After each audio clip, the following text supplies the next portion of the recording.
Un encuentro con su palabra, porque secase la hierba, marchitase la flor, mas la palabra de Dios permanece para siempre.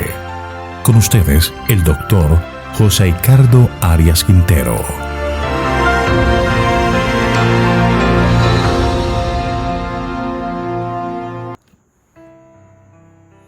Hoy vamos a estudiar Marcos capítulo 12, los labradores malvados. Para ello vamos a orar. Querido Señor, alabado y glorificado sea tu santo nombre. Gracias, Señor, por el privilegio que nos das de abrir la palabra y poder estudiar el mensaje que tienes para nosotros. Esperamos que tu Espíritu Santo sea nuestro maestro y que podamos aprender de las bondades que tienes para nosotros y que nuestro carácter sea pulido para asemejarse más al del Salvador. Gracias por todo, lo pedimos en el nombre de Jesús. Amén.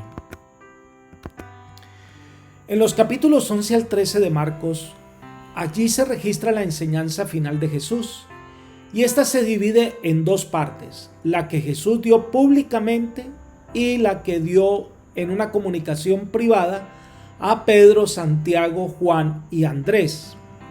Puesto, como hemos notado, el escritor evangélico generalmente se concentra en las acciones de Jesús y comparte poco acerca de sus enseñanzas. Esta porción del relato de Marcos nos invita a efectuar un estudio cuidadoso y cabal. Vamos a estudiar el capítulo 12, que es sobre las enseñanzas públicas del Maestro, dejando su discurso privado en el siguiente capítulo. La primera sección de este capítulo son los versículos 1 al 12, los labradores malvados. Vamos a comenzar con el versículo 1. Entonces comenzó Jesús a decirles por parábolas: un hombre plantó una viña, la rodeó con una cerca, cavó un lagar y edificó una torre. Luego la arrendó a unos labradores y se fue lejos. Jesús usó las parábolas para enseñar las lecciones importantes. Aunque estaba presente una multitud, todos podían discernir el propósito de sus palabras. Era un mensaje dirigido directamente a los líderes religiosos de Israel. Los oyentes de Jesús estaban familiarizados con el canto de la viña en el libro de Isaías. Allí se dice que el Señor plantó una viña, que limpió y despregó, y también sembró uvas, pero no le dio uvas, sino que le dio un fruto silvestre de baja calidad. Esta viña del Señor recibió los más ricos dones del cielo para que fuera luz para las naciones, para impartir a otros el conocimiento de la salvación. Para eso era el templo, para eso eran todos los privilegios otorgados. El mundo vería en Israel la obra de un Dios que quiere salvar al mundo. Ahora Jesús toma esta parábola y le da un nuevo giro. Se la dio a unos labradores malvados para que trabajaran esa viña y dieran parte de su trabajo al dueño de la viña. Elena de White comenta: los labradores que habían sido encargados de la viña del Señor fueron infieles a la confianza depositada en ellos. Los sacerdotes y los maestros no fueron fieles instructores del pueblo. No mantuvieron delante de él la bondad y la misericordia de Dios y su derecho a su amor y servicio. Estos labradores buscaron su propia gloria, deseaban apropiarse de los frutos de la viña, tenían el propósito de atraer la atención y el homenaje hacia sí. Sigamos leyendo los versículos 2 al 5. A su tiempo envió un siervo a los labradores para recibir de estos del fruto de la viña, pero ellos tomándolo lo golpearon y lo enviaron con las manos vacías. Volvió a enviarles otro siervo, pero apedreándolo lo hirieron en la cabeza y también lo insultaron. Volvió a enviar a otro y a este lo mataron. Después envió otros muchos, a unos los golpearon y a otros los mataron. En la parábola, el dueño mandó a pedir la parte de la cosecha que le correspondía. Israel había de producir el fruto del carácter para revelar así al mundo los principios del reino del cielo. El fruto del carácter había de manifestarse en primer lugar en sus propias vidas y luego en la vida de la gente de las naciones circunvencinas. Del mismo modo, el Señor espera que su iglesia hoy produzca frutos que correspondan con las grandes bendiciones que ha derramado sobre ella. Estos siervos fueron los profetas de Dios, los mensajeros divinos, los verdaderos servidores del Señor para amonestarles, para guiarles, para corregirles. Pero los labradores mataron o encarcelaron o golpearon a esos siervos del amo. Despreciaron al Señor y decidieron no pagar lo que correspondía. Es decir, este pueblo se negó a corregir su camino. Leamos los versículos 6 al 8.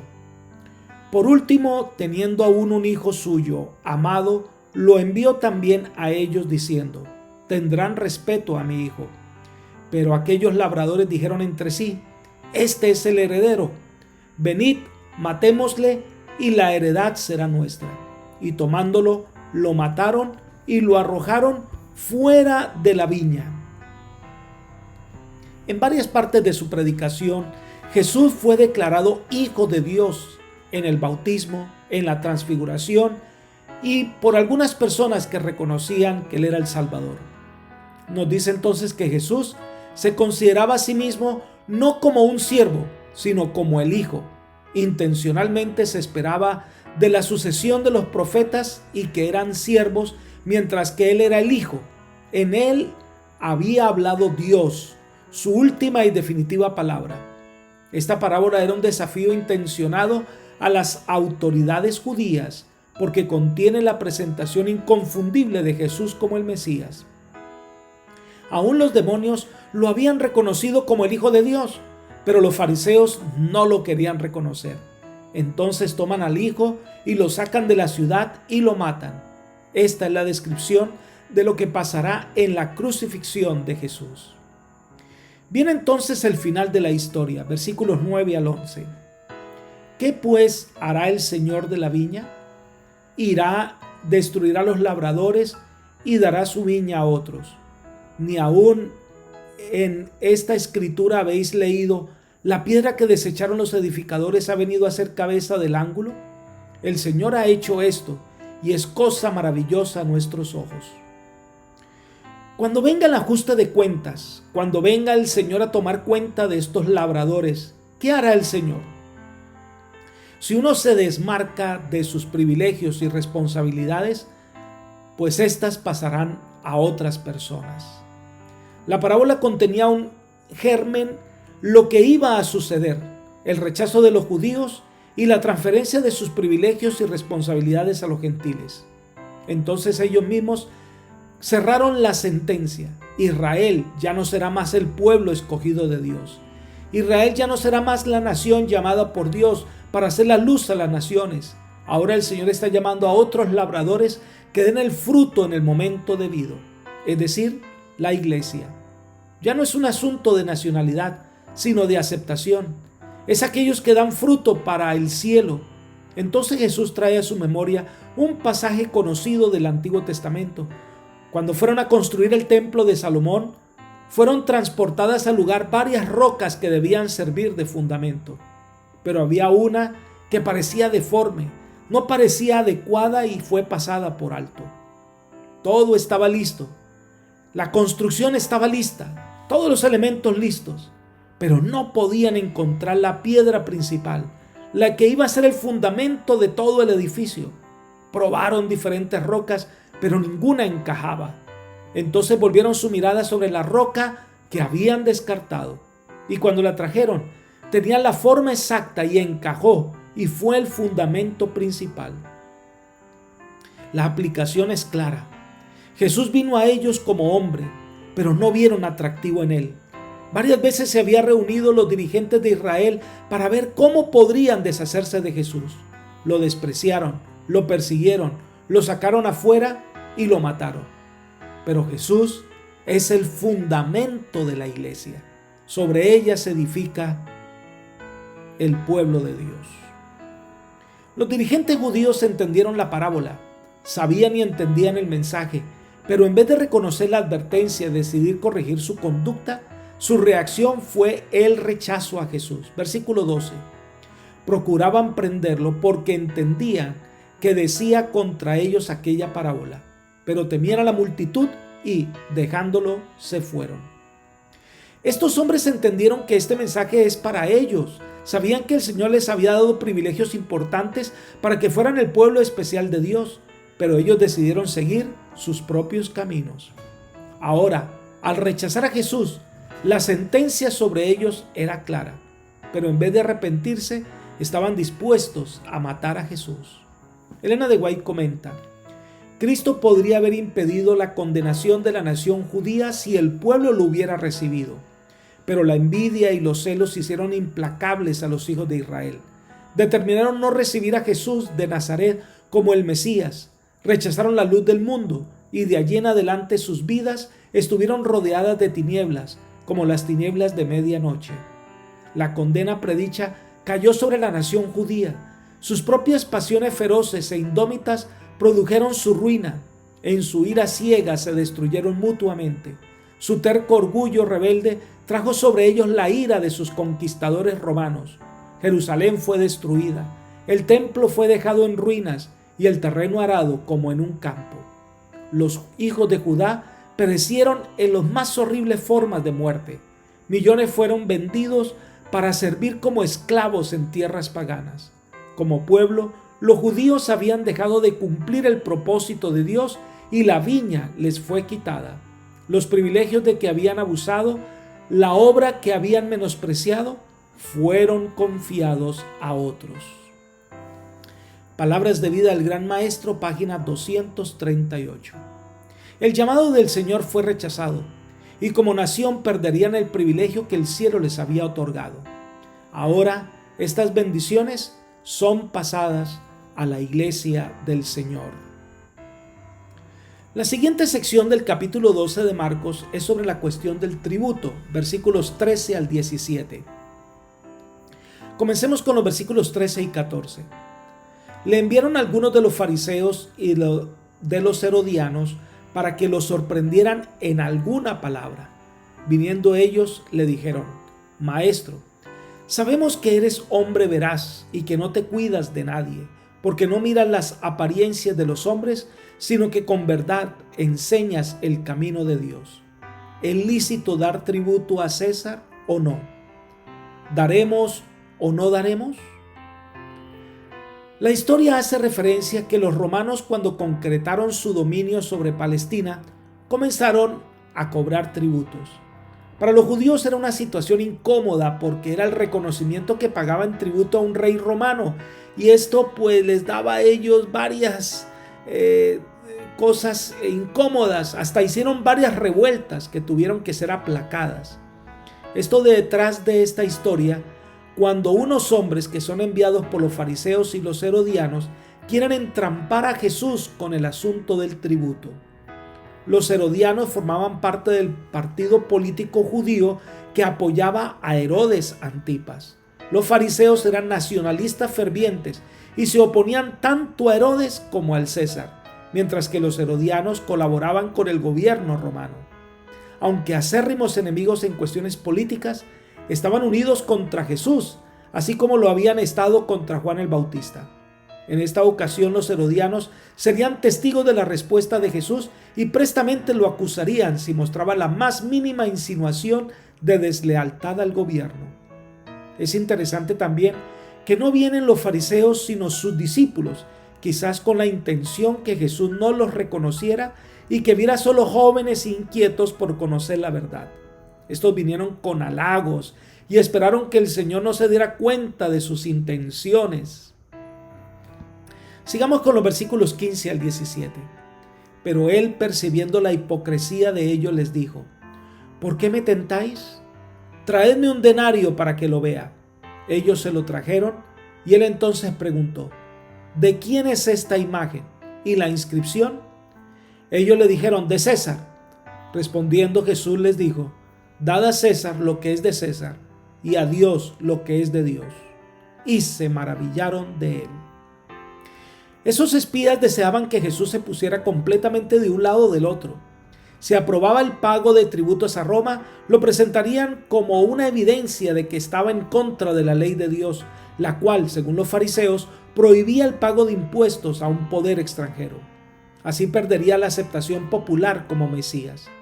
Pero si prohibía el pago de tributos, lo presentarían ante las autoridades romanas como un traidor o revolucionario. De cualquier modo, los fariseos esperaban salir ganando. Para un judío era incómodo pagar tributo porque era símbolo de sumisión a un poder extranjero y era un amargo recuerdo de las libertades que habían perdido. Jesús se dio cuenta de la trampa, así que manda a pedir una moneda y preguntó: ¿cuál es la imagen que está en la moneda? Todos respondieron: del César. Es interesante, si esta moneda está entre los judíos y circula entre ellos, estaban reconociendo a Roma y su autoridad. Entonces Jesús sorprende a todos con la respuesta que da: dad pues a César lo que es de César y a Dios lo que es de Dios. Aquí el Señor presenta de manera clara la relación del cristiano con el Estado. No debe desatender los justos requerimientos del Estado porque existe lo que es del César. Pero también el cristiano reconoce que la autoridad de Dios es suprema, por lo tanto la lealtad máxima del cristiano debe ser para con Dios. El cristiano tiene una especie de doble nacionalidad. Es ciudadano de un país y como tal debe ser ciudadano ejemplar, cumplir sus obligaciones con el Estado. Debe ser un apoyo y una luz en la comunidad. Pero es ciudadano del reino de los cielos. Su lealtad final y más importante es el Señor. Elena de White comenta: la respuesta de Cristo no era una evasiva, sino una cándida respuesta a la pregunta. Teniendo en su mano la moneda romana sobre la cual estaban estampados el nombre y la imagen de César, declaró que ya estaban viviendo bajo la protección del poder romano. Debían dar a ese poder el apoyo que exigía mientras no estuviese en conflicto con un deber superior. Pero mientras se sujetasen pacíficamente a las leyes del país, debían en toda oportunidad tributar su primera fidelidad a Dios. Libro El deseado de todas las gentes, página 554. Estas palabras son una reprimenda para Israel.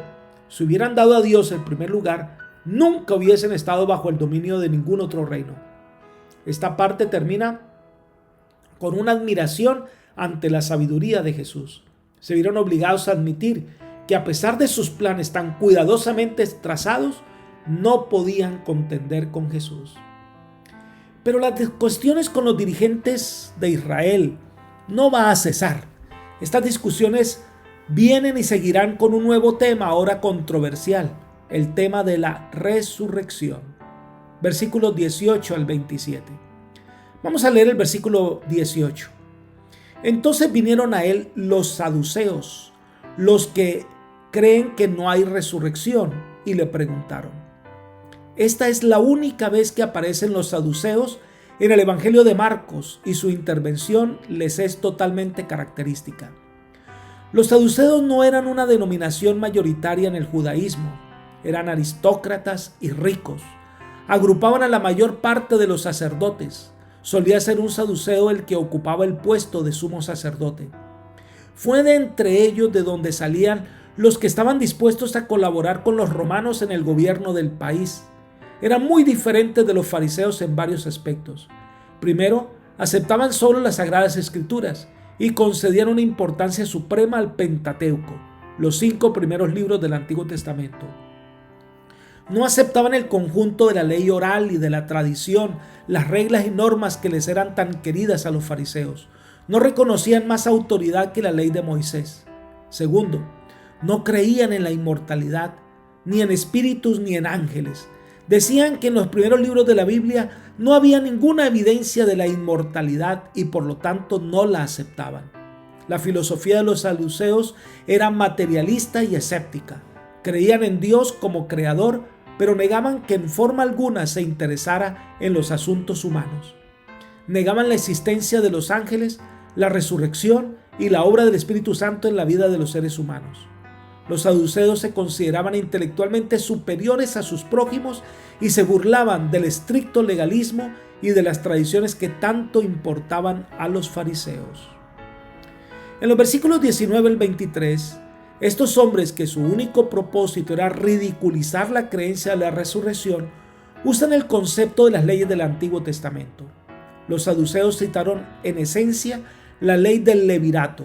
Según esta, si una mujer quedaba viuda sin tener hijos, el hermano de su extinto marido debía casarse con ella. El primer hijo del nuevo matrimonio debía considerarse como hijo de su primer marido, a fin de perpetuar su nombre y de heredar su propiedad. Entonces le presenta el caso de una mujer que, siguiendo esta ley, se casa con sus 7 hermanos después que cada uno de ellos muere. En la resurrección, preguntan ellos, ¿con quién ella estará? ¿Cuál era su esposo legítimo si se había casado con los 7? Entonces tratarían de desvirtuar el tema de la resurrección ante la gente. Pero Jesús, que conoce el corazón y las intenciones, va a dar una respuesta sabia. Leamos los versículos 24 al 27. Entonces respondiendo Jesús les dijo, erráis también en esto, porque ignoráis las Escrituras y el poder de Dios, porque cuando resuciten de los muertos, ni se casarán, ni se darán en casamiento, sino serán como los ángeles que están en los cielos. Pero respecto a que los muertos resucitan, ¿no habéis leído en el libro de Moisés cómo le habló Dios en la zarza diciendo, yo soy el Dios de Abraham, el Dios de Isaac y el Dios de Jacob? Dios no es Dios de muertos, sino de vivos. Así que vosotros mucho erráis. La respuesta que Jesús da tiene varios elementos. Consideremos, número 1, es que les dice que ellos ignoran las Escrituras y el poder de Dios. Los saduceos demostraron que eran educados, pero eran tan ignorantes y estar tan sumidos en el error como los indoctos. Los saduceos, a pesar de ser sabios según su propia filosofía, tenían una información incompleta acerca de este tema y no habían tomado en cuenta por lo menos un factor vital, el poder de Dios. Se dice que los saduceos se enorgullecían de ser los más estudiosos de las Escrituras que los fariseos. Pero aquí Jesús afirma que, a pesar de su pretendido conocimiento de la palabra de Dios, eran profundamente ignorantes. Conceptos cerrados pueden llevarnos a pasar por alto verdades reveladas y nos hace llegar a conclusiones equivocadas. Además, cuando se trata de hablar del cielo, no se puede considerar que es la continuación de la vida actual. Las cosas en el cielo son diferentes. Es evidente que no habrá necesidad de matrimonio porque prevalecerá un orden de vida totalmente diferente. Los ángeles son seres creados y no procreados. Ellos consideraban que si hubiese resurrección la gente tendría el mismo cuerpo, la misma sangre y continuaría con las mismas cosas que dejó cuando morían. Pero Jesús les dice que en lo que tiene que ver con la tierra nueva las cosas son diferentes y que el hecho que no las entiendan no significaba que Dios no sería capaz de hacerlas. Elena de White comenta, Cristo los invitó a abrir sus mentes a las verdades sagradas que ampliarían y fortalecerían el entendimiento. Millares se vuelven incrédulos porque su mente finita no pueden comprender los misterios de Dios. No pueden explicar la maravillosa manifestación del poder divino en sus providencias y por lo tanto rechazan las evidencias de un poder tal, atribuyéndoselas a los agentes naturales que les son aún más difíciles de comprender. La única clave de los misterios que nos rodean consiste en reconocer en todos ellos la presencia del poder de Dios. Los hombres necesitan reconocer a Dios como el creador del universo, el que ordena y ejecuta todas las cosas. Necesitan una visión más amplia de su carácter y del misterio de sus agentes. Libro El deseo de todas las gentes, página 557. Hay cosas que como seres humanos jamás llegaremos a entender y a dar una explicación exacta, pero eso no niega la realidad de su existencia. Dios y sus planes están por encima de la mente humana. Ahora, con respecto a los matrimonios en el cielo, Jesús claramente dio respuesta. En el cielo no habrán matrimonios ni nacimientos, ni en la tierra nueva. Elena de White dice, hay quienes expresan su creencia de que habrá matrimonios y nacimientos en la tierra nueva, pero los que creen en la Escritura no pueden aceptar tales doctrinas. La creencia de que nacerán niños en la tierra nueva no es parte de la segura palabra profética. Las palabras de Cristo son demasiado claras para ser mal interpretadas. Ellas deben resolver para siempre la cuestión de los matrimonios y nacimientos en la tierra nueva. Ni los que sean levantados de la tumba, ni los que sean trasladados sin ver la muerte, se casarán ni se darán en matrimonio. serán como los ángeles de Dios, miembros de la familia real. Ministerio Médico, página 129. Hay muchas cosas de la tierra nueva que no podemos dar una clara razón, porque Pablo dice que son cosas que ojo no vio, ni oído oyó, ni mente ha pensado. Ahora, el tema de la resurrección es claro, porque Dios no es un Dios de muertos, sino de vivos. Como los saduceos solo creían en el Pentateuco, pues Jesús le cita el Éxodo y le muestra a Abraham, del cual ellos reclamaban ser hijos. Él estaba muerto. ¿Acaso Dios es un Dios de muertos? Elena de White dice: Dios no es un Dios de muertos, sino de vivos. Dios cuenta las cosas que no son como si fuesen. Él ve el fin desde el principio y contempla el resultado de su obra como si estuviese ya terminada. Los preciosos muertos, desde Adán hasta el último santo que muera, oirán la voz del Hijo de Dios y saldrán del sepulcro para tener vida inmortal. Dios será su Dios y ellos serán su pueblo. Habrá una relación íntima y tierna entre Dios y los santos resucitados. Esta condición, que se anticipa en su propósito, es contemplada por Él como si ya existiese. Para Él, los muertos viven. Libro El deseo de todas las gentes, página 558. De esta manera, la realidad de la resurrección es clara. Los saduceos quedaron admirados por la doctrina expuesta tan claramente. Las enseñanzas de Jesús están respondiendo a los grandes interrogantes que se han planteado los hombres doctos de la sociedad judía.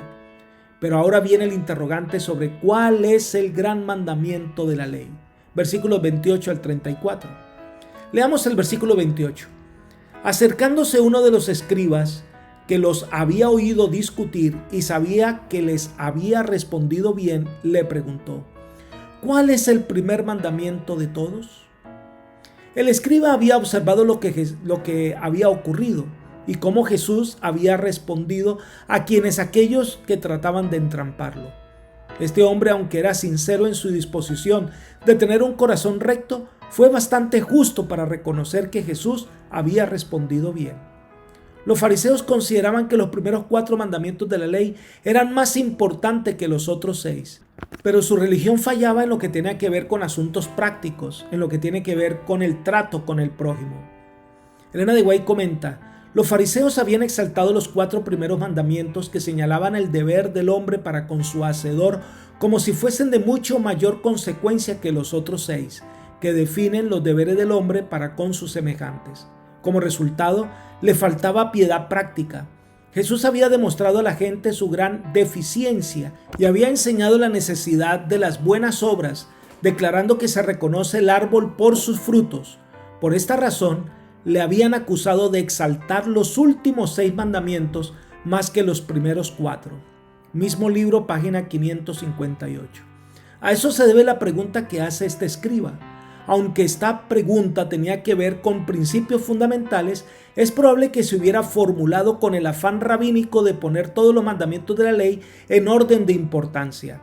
En el caso de que las exigencias de 2 mandatos parecieran estar en conflicto, el que se suponía mayor tenía precedencia y la persona quedaba liberada de la responsabilidad de violar el mandamiento menor. Aquí el adjetivo gran significa en realidad el más grande. Versículos 29 al 31, leamos. Jesús le respondió: el primero de todos los mandamientos es: oye Israel, el Señor nuestro Dios, el Señor uno es. Amarás al Señor tu Dios con todo tu corazón, con toda tu alma, con toda tu mente y con todas tus fuerzas. Este es el principal mandamiento. El segundo es semejante a este: amarás a tu prójimo como a ti mismo. No hay otro mandamiento mayor que estos. El primer mandamiento en este aspecto cita a Deuteronomio 6:5, resaltando que el motor de la obediencia a la ley de Dios es el amor.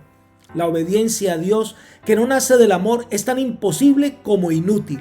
Donde existe el amor para Dios, la persona automáticamente pondrá su vida en armonía con la voluntad divina como está expresada en sus mandamientos. Entonces menciona las 3 dimensiones del ser humano: corazón, alma y mente. El amor a Dios debe ser completo. No se obedece por obedecer. Es con todo nuestro ser que debemos amar al Señor. El amor a Dios debe saturar completamente nuestra vida. El segundo mandamiento que cita Jesús es Levítico 19:18.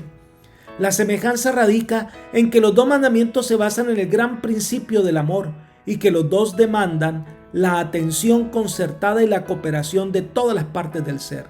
Ninguno es superior a otro. Los mandamientos deben ser observados todos. No por guardar los primeros 4 se justifica el descuidar los otros 6. Jesús pone todo bajo la plataforma del amor. El amor a Dios indiscutiblemente lleva a amar al prójimo. Y Elena de White comenta: y puesto que todos los mandamientos están resumidos en el amor a Dios y al prójimo, se sigue que ningún precepto puede quebrantarse sin violar este principio. Así enseñó Cristo a sus oyentes que la ley de Dios no consiste en cierto número de preceptos separados, algunos de los cuales son de gran importancia mientras que otros tienen poca y pueden ignorarse con impunidad. Nuestro Señor presenta los primeros 4 y los últimos 6 mandamientos como un conjunto divino y enseña que el amor a Dios se manifestará por la obediencia a todos sus mandamientos. Libro El deseo de toda la gente, página 559. De esta manera el Señor corrige los conceptos equivocados de la ley de Dios. El que ama a Dios, el que es sincero en su profesión como hijo de Dios, guarda todos los mandamientos. Marcos registra la reacción del escriba, versículos 32 al 34. Entonces el escriba le dijo: bien, maestro, verdad has dicho, que uno es Dios y no hay otro fuera de él, y amarlo con todo el corazón, con todo el entendimiento, con toda el alma y con todas las fuerzas, y amar al prójimo como a uno mismo, es más que todos los holocaustos y sacrificios. Jesús entonces, viendo que había respondido sabiamente, le dijo: no estás lejos del reino de Dios. Y ya nadie se atrevía a preguntarle. El escriba reconoció que las respuestas de Jesús a preguntas anteriores habían sido exactas y adecuadas, y ahora, honradamente, alaba a Jesús en cuanto a esta respuesta. Había entendido que el amor a Dios es la base de toda obediencia y el amor al prójimo es el resultado de amar a Dios. Entonces pone en verdadera perspectiva el verdadero significado del ritual del templo. Jesús reconoce que este hombre había respondido sabiamente, es decir, con sensatez, y que el escriba reconocía la verdad sinceramente. Estaba en el mismo umbral del reino de Dios. Esto causó una impresión en todo el grupo de oyentes. Las preguntas habían sido contestadas adecuadamente. Ya nadie se atrevía a preguntarle, porque si intentaban entramparle, el Señor sabía responder adecuadamente. Pero hay una pregunta más que aparece en los versículos 35 al 37. Leamos. ¿De quién es el Cristo? Dice: enseñando Jesús en el templo decía: ¿cómo dicen los escribas que el Cristo es hijo de David? Pues el mismo David dijo por el Espíritu Santo: dijo el Señor a mi Señor, siéntate a mi diestra hasta que ponga a tus enemigos por estrado de tus pies. David mismo lo llama Señor. ¿Cómo pues es su hijo? Y gran multitud del pueblo lo oía de buena gana. Todos concordaban que la realidad que el Cristo, el ungido, el enviado de Dios, era de la familia de David. Ahora constantemente a Jesús se lo llamaba el Hijo de David. Los ciegos en el camino y los niños en el templo aclamaron a Jesús como el Cristo, es decir, como el Hijo de David, el Mesías. Pero Jesús siguió con el razonamiento citando Salmos 110:1. Jehová dijo a mi Señor: siéntate a mi diestra hasta que ponga a tus enemigos por estrado de tus pies. Todos concordaban que este pasaje se aplica al Mesías. Aquí David en su canto reconoce que el Mesías es superior a él, que el Mesías es antes de David. Entonces Jesús lanza el desafío: pero si David lo llama Señor, ¿cómo es que es su hijo? La única manera de interpretar este pasaje es reconociendo que el Mesías, que era descendiente de David, era superior a David, que aquel que había de venir como Mesías había existido antes de su encarnación. Como Señor de David, el Mesías no era otro sino el Hijo de Dios.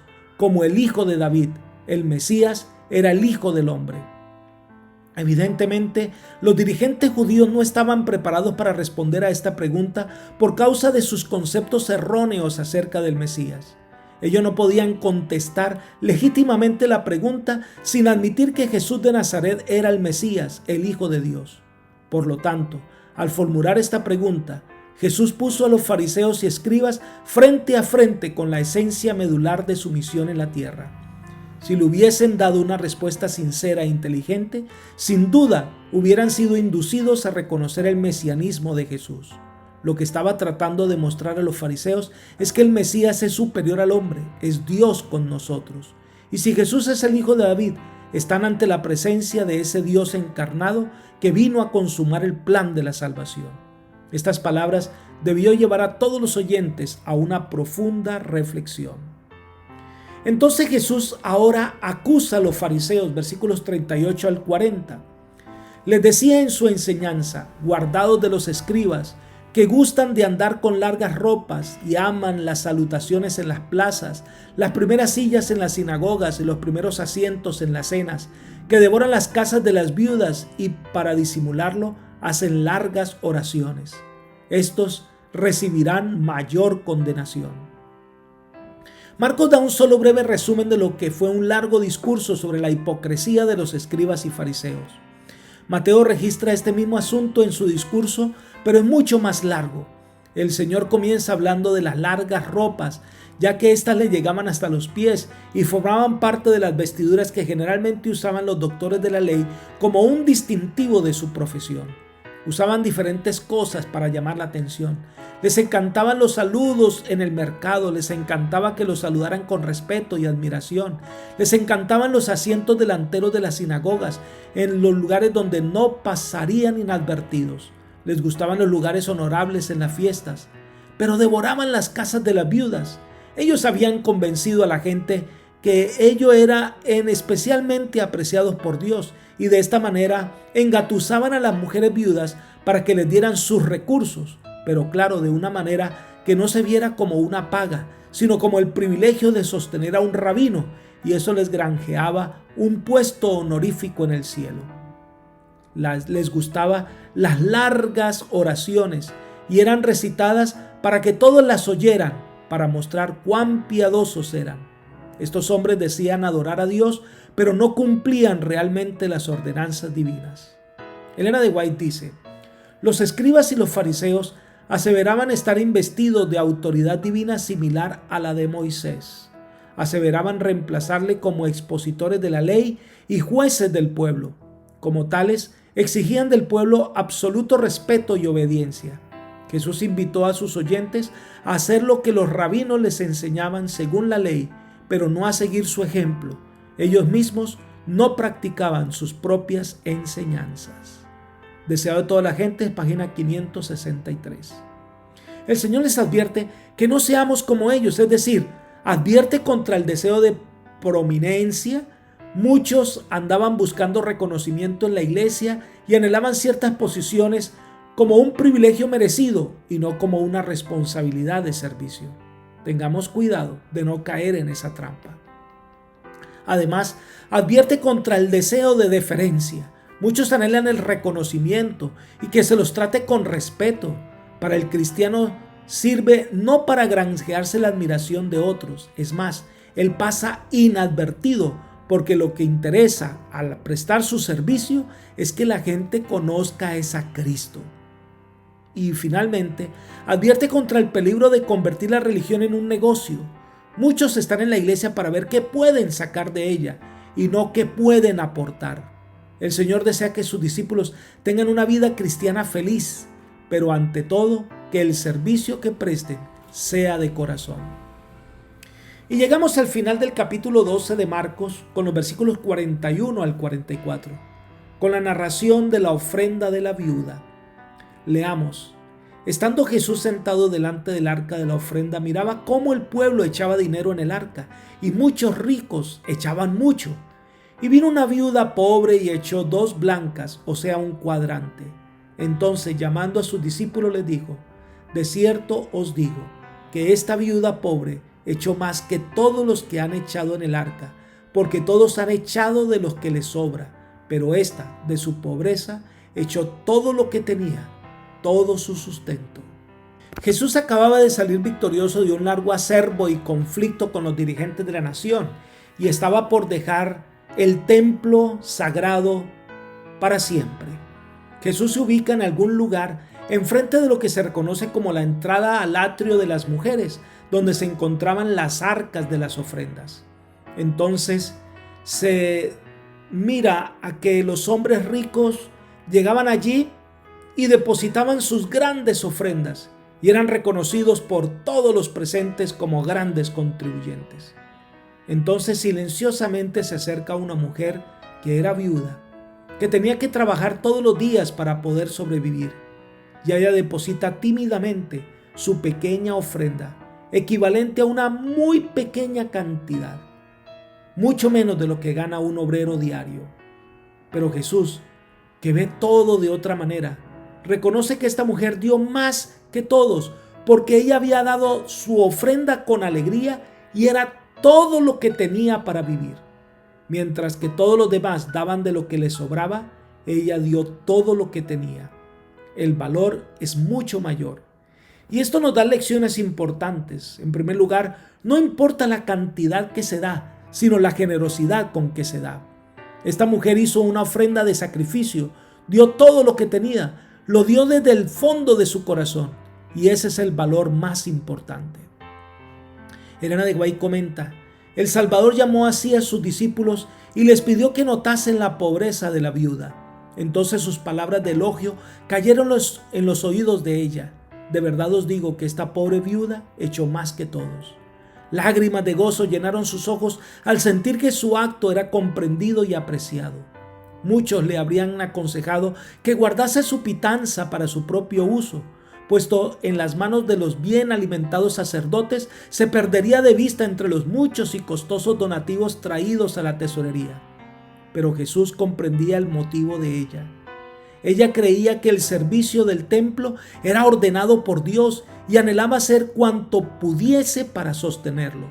Hizo lo que pudo y su acto había de ser un monumento a su memoria para todos los tiempos y su gozo en la eternidad. Su corazón acompañó a su donativo, cuyo valor se había de estimar no por el de la moneda, sino por el amor hacia Dios y el interés en su obra que había impulsado la acción. Libro El deseo de todas las gentes, página 566. En segundo lugar, se destaca el sacrificio y el derroche de la viuda. Los ricos daban lo que les sobraba. No representaba para ellos un sacrificio, pero ella lo dio todo. A veces nosotros le damos al Señor lo que nos sobra de nuestro tiempo, de nuestros recursos, de nuestros dones y talentos, de nuestra vida misma. Pero muchos no estamos dispuestos a darle todo al Señor. Dice Elena de White en El deseo de toda la gente, página 567, lo siguiente: no son las cosas grandes que todo ojo ve y que toda lengua alaba lo que Dios tiene por más precioso. Los pequeños deberes cumplidos alegremente, los pequeños donativos dados sin ostentación y que a los ojos humanos puede parecer sin valor, se destacan con frecuencia más altamente a su vista. Un corazón lleno de fe y de amor es más apreciable para Dios que el don más costoso. La pobre viuda dio lo que necesitaba para vivir al dar lo poco que dio. Se privó de alimento para entregar esas 2 blancas a la causa que amaba y lo hizo con fe, creyendo que su Padre Celestial no pasaría por alto su gran necesidad. Fue este espíritu abnegado y esta fe infantil lo que mereció el elogio del Salvador. Apreciado amigo y hermano, el llamado que el Señor nos hace es que nuestra profesión de fe sea sincera y dispuesta a darlo todo para Él. Es ver la vida cristiana como la oportunidad para rendir el mayor servicio al Señor. Es seguir el ejemplo del Maestro, de entregarle todo al Señor. Por eso hoy te invito a que le entregues todo tu ser al Señor. Todo lo que tú eres, dale al Señor, tu corazón, tus fuerzas, tus energías, todo, para que la paz del cielo pueda llegar a tu corazón. Que el Señor te bendiga, es mi oración por ti. Amén.